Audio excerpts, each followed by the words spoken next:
Last class में हमने बात की थी इलेक्ट्रिक फील्ड की, और हमने इलेक्ट्रिक फील्ड इंटेंसिटी के लिए फार्मूला निकाला था E = 1/4πε0 Q/r²। तो देखिए, ये जितने भी फार्मूले हैं, क्योंकि हम लोग जानते हैं कि कूलॉम्स लॉ पॉइंट चार्ज के लिए ट्रू है, तो ये सभी जो फार्मूले हैं वो सब पॉइंट चार्ज के लिए होंगे। अब सपोज दैट कि अगर पॉइंट चार्ज नहीं होता तो चार्ज किस तरह का होता? We have many shape of charges which we call distribution of charges. अब इस चैप्टर में हम लोग पढ़ेंगे कि ये चार्ज का डिस्ट्रीब्यूशन किस तरह से होता है। तो आज का जो हमारा टॉपिक है वो है कंटीन्यूअस चार्ज डिस्ट्रीब्यूशन या डिस्ट्रीब्यूशन ऑफ चार्जेस। तो what is continuous charge distribution? तो we know that the charges much greater in magnitude than the charge on an electron. So we can ignore the quantum nature of charges and imagine that the charge is spread in a region in a continuous manner. Such a charge distribution is known as continuous charge distribution. अब ये distribution of charge कैसे होते हैं, तो इसको समझाने के लिए we have taken a long very thin string. हमने एक ये बहुत लॉन्ग स्ट्रिंग लिया, मेटल की स्ट्रिंग ली, और उसको हमने यहां पे टच करके चार्ज दे दिया। अब चार्ज आप कैसे भी दे सकते हो, चाहे कंडक्शन से दे दो या इंडक्शन से दे दो, आपको चार्ज देना है। इसके वन एंड में यहाँ पे आपने चार्ज दे दिया। अब वो चार्ज कहाँ रहेगा? क्योंकि हम लोग जानते हैं कि charge will repel each other. फिर से देखिए, a charge is given to this conductor at this point.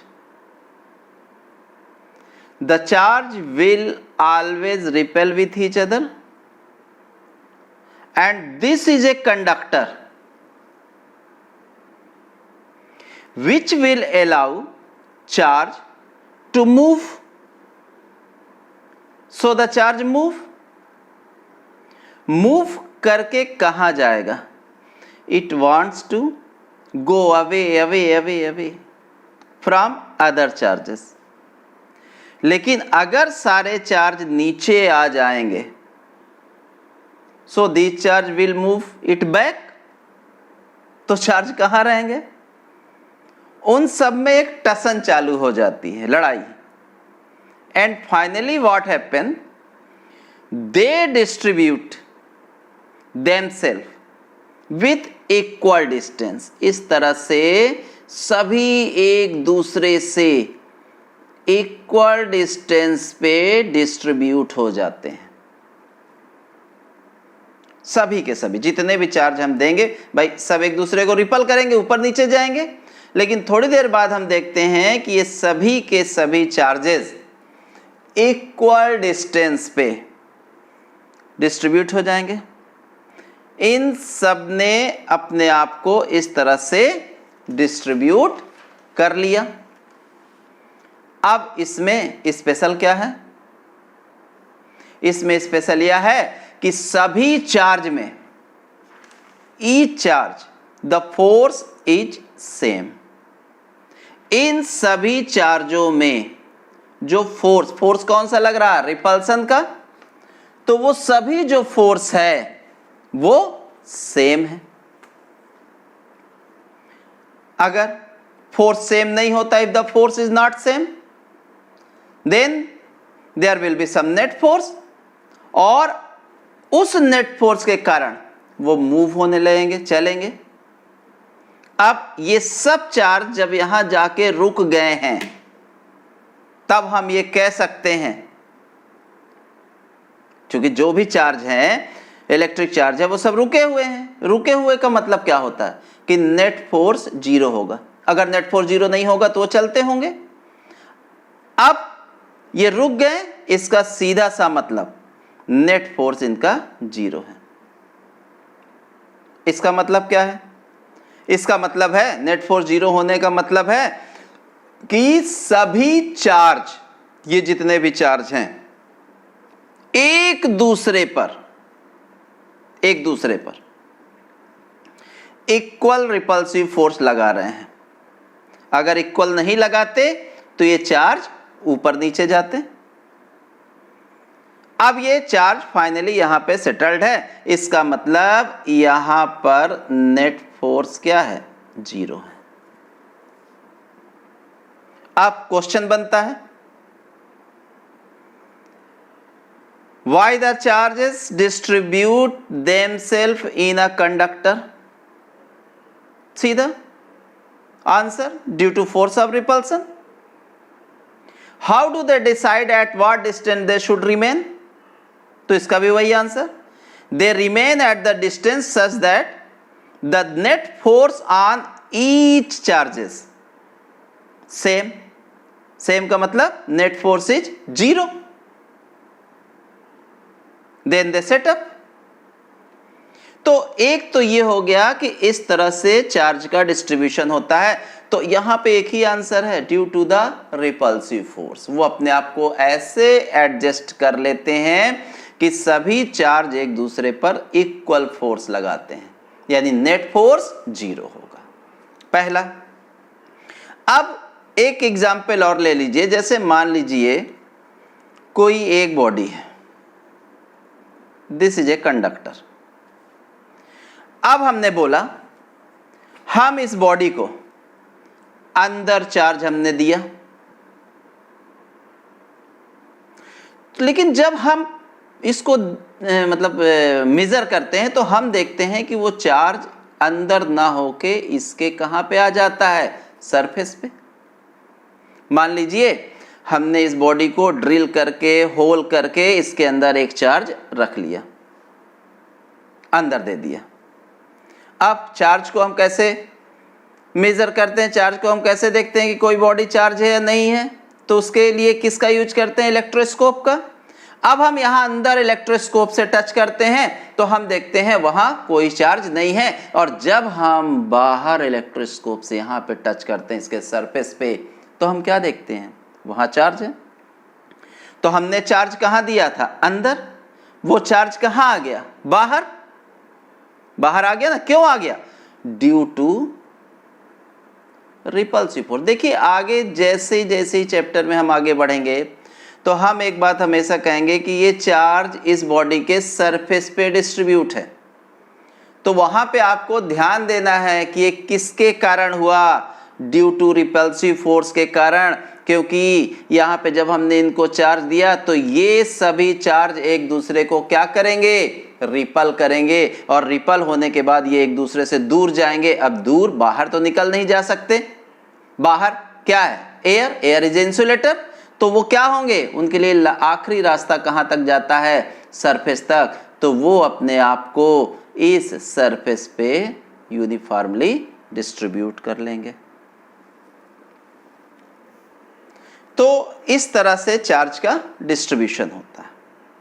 जैसे यहां एक लाइन पे चार्ज का डिस्ट्रीब्यूशन हुआ, तो इस डिस्ट्रीब्यूशन को हम लोग क्या नाम देते हैं? Linear charge distribution. और अगर सरफेस पे हुआ तो उसको हम लोग नाम देते हैं सरफेस या एरियल चार्ज डिस्ट्रीब्यूशन। एरिया भी बोल सकते हैं। और तीसरा अगर वॉल्यूम में हुआ तो उसे हम लोग नाम देते हैं वॉल्यूम चार्ज डिस्ट्रीब्यूशन। अब हम लोग इन तीनों को अलग अलग करके पढ़ेंगे। तो जिसमें सबसे पहला आपका है लीनियर चार्ज डिस्ट्रीब्यूशन। ये आपका फर्स्ट टॉपिक है। अगर चार्ज का डिस्ट्रीब्यूशन लीनियर हो, यानी इस तरह से एक लाइन में हो, तो उस तरह के डिस्ट्रीब्यूशन को हम लोग क्या नाम देते हैं? Linear charge distribution. जब कभी भी लीनियर चार्ज डिस्ट्रीब्यूशन होता है तो हम उसके चार्ज को Q से मेजर नहीं कर सकते। क्यों नहीं कर सकते? क्योंकि Q जो हमने लिया है वो तो एक पॉइंट चार्ज हमने लिया है, उसका एक बॉर्डर है, न इसके ना इधर चार्ज है, ना इधर चार्ज है, ना इधर चार्ज है, ना इधर चार्ज है, वो तो एक पॉइंट चार्ज है। लेकिन यहां देखिए ये एक बहुत लंबी लाइन है, तो आप इसका चार्ज का मेजर कैसे करोगे? क्योंकि आप जब इसको मेजर करने जाओगे तो मेजर नहीं कर पाओगे, क्योंकि ये चार्ज तो इन्फिनिटी तक चला गया, ये इन्फिनिटी लेंथ की लाइन है। तो हम इस चार्ज को Q वाले फॉर्मेट से नहीं नापते। तो कैसे नापते हैं? हम अब इस लाइन में एक यूनिट लेंथ लेंगे, एक छोटी सी यूनिट लेंथ लिया। जैसे मान लीजिए एक एग्जाम्पल है, हमने 1 मीटर लेंथ लिया। अब इस यूनिट लेंथ में चार्ज कितना है? तो हम इसे एक नया नाम देते हैं लैम्डा, और इसे हम बोलते हैं चार्ज पर यूनिट लेंथ। यानी यूनिट लेंथ में चार्ज है कितना? लैम्डा। यूनिट लेंथ में कितना चार्ज है? लैम्डा। जैसे 1 मीटर मान लीजिए हमने लिया, यूनिट लेंथ ही है ये, तो उसमें चार्ज है लैम्डा। तो 2 मीटर में 2 लैम्डा। मान लीजिए ये एक बहुत छोटी सी लेंथ है, मान लीजिए कितनी लेंथ है? स्मॉल लेंथ dl है। तो dl लेंथ में यानी charge on very small length dl, इसमें कितना चार्ज होगा? बहुत स्मॉल लेंथ में ये हो जाएगा dl इंटू लैम्डा, यानी लैम्डा इंटू dl। अब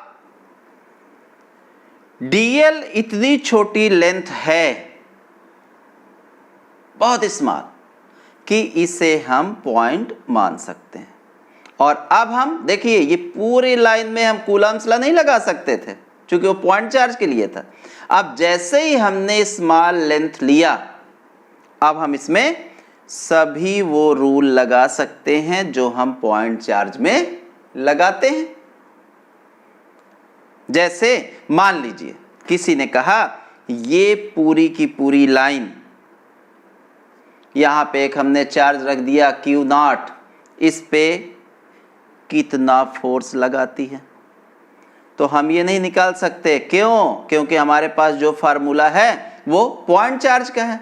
इसलिए हमने यहां पर एक स्मॉल लेंथ dl मेजर किया। मान लीजिए इतने लेंथ में एक बहुत स्मॉल चार्ज कितना है? dq। तो चार्ज इतने स्मॉल लेंथ में कितना हो गया? dq equals to lambda into dl। यहां लैम्डा को हम लोग एक दूसरा नाम भी देते हैं, इसको हम लोग बोलते हैं लीनियर चार्ज डेंसिटी, यानी lambda equals to dq upon dl, charge per unit length. Clear? अब हम कूलम्ब्स लॉ भी लगा सकते हैं, क्योंकि डी क्यू जो है इतना स्मॉल है कि इस डी क्यू को हमने क्या माना हुआ है, पॉइंट चार्ज। अब देखिए, मान लीजिए इनके बीच का जो डिस्टेंस है वो है r, तो according to coulomb's law, coulomb's law के अकॉर्डिंग इनके बीच में फोर्स क्या लगेगा, small force dF equals to कितना लगेगा, 1/4 पाई एप्सिलॉन नॉट, यहाँ पे चार्ज कितना है dq into Q not upon distance का स्क्वायर। वैल्यू पुटअप कर दीजिए, कितनी, 1/4 pi epsilon not dq lambda dl, तो q not lambda dl upon r square. अब पूरे चार्ज के कारण पूरे लेंथ के कारण कितना हो जाएगा, तो सीधा सा आप इंटीग्रेशन जानते हो, लोअर से अपर लिमिट में कर दो, या फोर्स F इक्वल्स टू पूरे के लिए यहां पर 1 अपॉन कांस्टेंट क्या क्या है बाहर निकाल लीजिए, Q not upon 4 pi epsilon not integration L lambda dl upon r square. Similarly आप इलेक्ट्रिक फील्ड भी निकाल सकते हो, आप जानते हो E इक्वल्स टू क्या होता है, F अपॉन क्यू नॉट, तो क्यू नॉट कैंसिल हो जाएगा, तो इलेक्ट्रिक फील्ड हो जाएगी 1/4 pi epsilon naught lambda dl upon r square integration L। तो this is the electric field due to a line charge and this is the force. तो इस तरह से आप लीनियर चार्ज डिस्ट्रीब्यूशन यहां निकाल सकते हैं। सिमिलरली देखिए सरफेस चार्ज डिस्ट्रीब्यूशन, अगर चार्ज पूरे सरफेस पे डिस्ट्रीब्यूट हो, मान लो इस सरफेस का इसका एरिया है A, अब फिर वही काम हम करेंगे, क्योंकि पूरे के लिए तो हम निकाल नहीं सकते, तो फिर हम पॉइंट चार्ज लेंगे, सेम जिस तरह से हमने लीनियर चार्ज में किया हुआ है। तो यहाँ पे हमने एक छोटा सा स्मॉल एरिया एज्यूम किया dA, और यहाँ पे हमने चार्ज एज्यूम किया कितना, dQ। अब यहाँ से r डिस्टेंस पर यहाँ पर एक चार्ज है Q नॉट, यहाँ पे हम फोर्स निकालेंगे, तो देखिए सबसे पहले इसे हम सिग्मा से रिप्रेजेंट करेंगे, चार्ज पर यूनिट एरिया, और इसे हम लोग नाम देते हैं सरफेस चार्ज डेंसिटी। यहाँ ध्यान रखिएगा, यहाँ पर एक टॉपिक आएगा जो इस समय फैला हुआ है, कोरोना डिस्चार्ज। कोरोना आप लोगों के दिल दिमाग सब जगह बैठा होगा,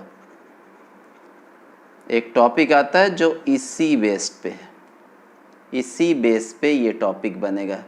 हालांकि अब वो सिलेबस से, चूँकि उस वेन डिग्राफ जनरेटर पे था, वो सिलेबस से हटा दिया, लेकिन थोड़ा सा बेसिक आइडिया हम लोग पढ़ते हैं, तो वहाँ पे हम लोग कोरोना नाम लेंगे, कोरोना डिस्चार्ज का।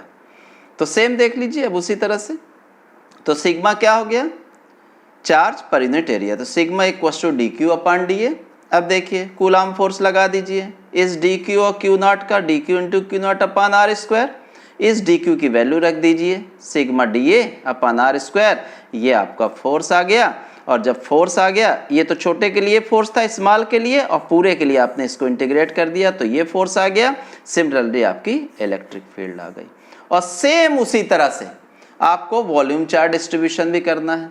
देखिए एक पूरा सॉलिड स्फीयर है, इसका वॉल्यूम V है, इसमें चार्ज का डिस्ट्रीब्यूशन है, ठीक है। तो यहाँ पे अब हमने छोटा सा वॉल्यूम कट किया, कितना dV, कितना कट किया dV, इस पे चार्ज कितना हमने लिया dQ।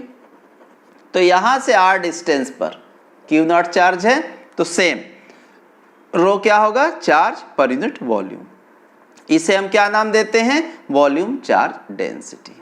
तो rho equals to Q upon V या rho equals to dQ upon dV, charge per unit volume. Similarly coulomb law लगा दीजिए, इन दोनों के बीच में फोर्स ये आपका निकल आया, ओवरऑल फोर्स निकल आया। सिमिलरली आप जानते हो E equals to F upon q naught, तो आप यहाँ से ये इलेक्ट्रिक फील्ड भी आपकी निकल आएगी और फोर्स भी निकल आएगा।